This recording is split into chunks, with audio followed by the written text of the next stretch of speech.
Hello, and welcome to another edition of AppSec Decoded. I'm Taylor Armerding, security advocate with the Synopsys Software Integrity Group, coming to you from the 2023 RSA conference in San Francisco. And today we're going to be talking about, what else? Decoding AppSec. And with me to help with that is Clint Gibler, holder of a PhD in computer science from UC Davis and head of security research at Semgrep, a San Francisco-based company. Welcome, Clint. Thanks for being here. Okay, and Thanks for having me. It's always helpful, I'm sure, to have an accurate measure of your success or perhaps your lack of success. So what would you say are some useful metrics, in other words, measurements, to consider as a security team? Are we doing well? Could we do better? Are we doing worse, right? I mean, measurements. Talk about that. Yeah. I think metrics definitely help a lot because otherwise, when you're like, how are we doing? I don't know. Yes. And I think critically also understanding where you are today and then being able to compare that in the future. Yeah. Because, every quarter you're saying, here's a couple of things we could do that we believe will raise the security bar, but if there's nothing you're tracking, then how will you know if it worked? You could try a bunch of things, and then at the end of it, you're like, did that work? Should we do more of it, or should we do something else? And the answer is like I don't know. Right. So I think some common metrics that people use, and I think there's some subtleties here that we can talk about, are, how many vulnerabilities are we finding via whatever tools, whether that's static analysis or dynamic or pen testing or bug bounty. There's lots of identification methods. So you could say, like, okay, how many are we finding over time, either per repo of what criticality, was this, actively exploited or not? Sure. So there's some like detection metrics, but I think one subtlety there that some people don't think of from the start is, let's say you start doing more security testing than you were before. Right. So let's say you were never using, say, pen testing, and then you start, or bug bounty or whatever it is. All of a sudden it looks like you got worse. It's like, we have all these bugs that we didn't used to have, and which is not true, right? You always had them, you just didn't know. Right. So I think definitely tracking vulnerabilities by severity, by vulnerability class, and maybe even by team or by org, like that's all great. Just be aware that sometimes it looks like it's getting worse, but you just have more visibility than you had before. Correct. Which is a good thing. Yeah, absolutely. But I think, so within that, useful metrics are like, what is our maybe time to discover? Yes. So, between when the vulnerability was introduced and then when it was eventually discovered via static, dynamic, bug bounty, pen testing, whatever, like how long is that? And ideally that gets shorter over time. Correct. And then from when you discover it to when it's actually fixed, and then when that fix is in production is also useful. So ideally you can detect things quickly, and then not just detect it quickly, but fix it, right? So it's maybe you're really good at finding things, but it still takes 2 years to fix or to ship to whatever you're shipping to customers or is live in production. Sure. Then you just have a big vulnerability window.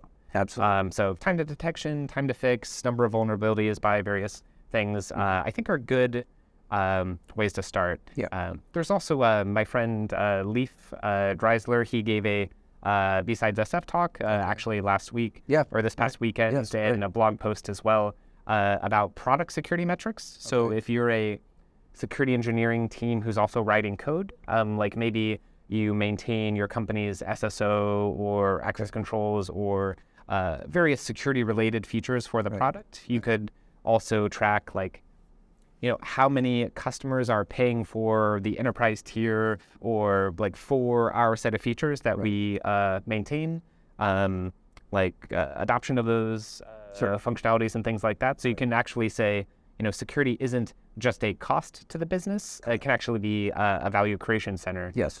So I encourage people to check out that blog post and talk for how security can be, not just the annoying friction points, but also value add to the org. Well, and now you segued perfectly into our last question, which is ROI, which if you don't have ROI, you go out of business, right?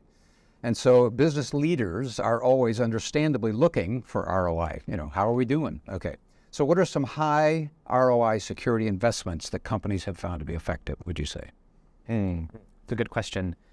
So I think in security, as well as with a lot of things, it's easy to get stuck in firefighting mode where you're very reactive, like, this new vulnerability or this new CVE came out. Okay, we need to patch all the things.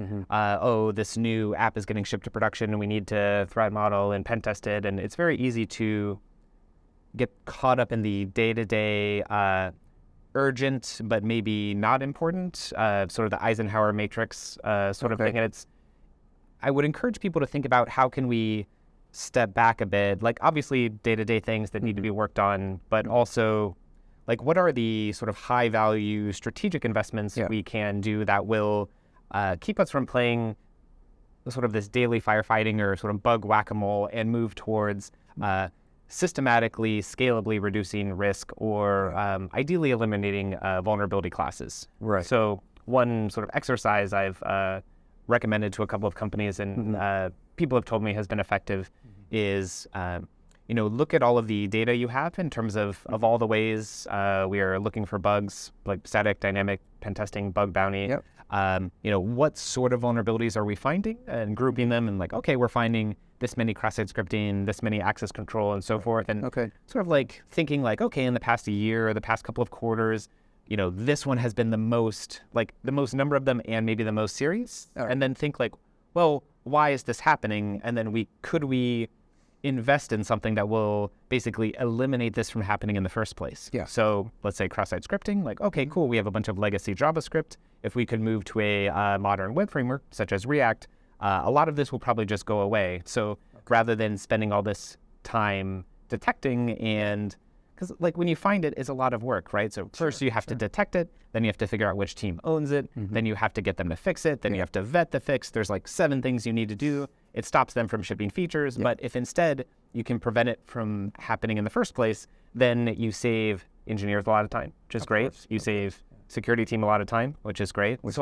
I think taking a step back and thinking, what are the investments we can make that will strategically and systematically reduce risk to the company? Because I think security is ultimately not about finding all of the vulnerabilities. It's about reducing risk to the company. Sure, absolutely. Right? So that could get our company to adopt, say, hard keys or like YubiKeys. Keys. Then that can make phishing significantly harder without us investing in 20 other things. Of course. Like you should still do all the other things, but again, that's like a single thing you can do that will make risk significantly lower across a number of areas. That will have some ROI, right?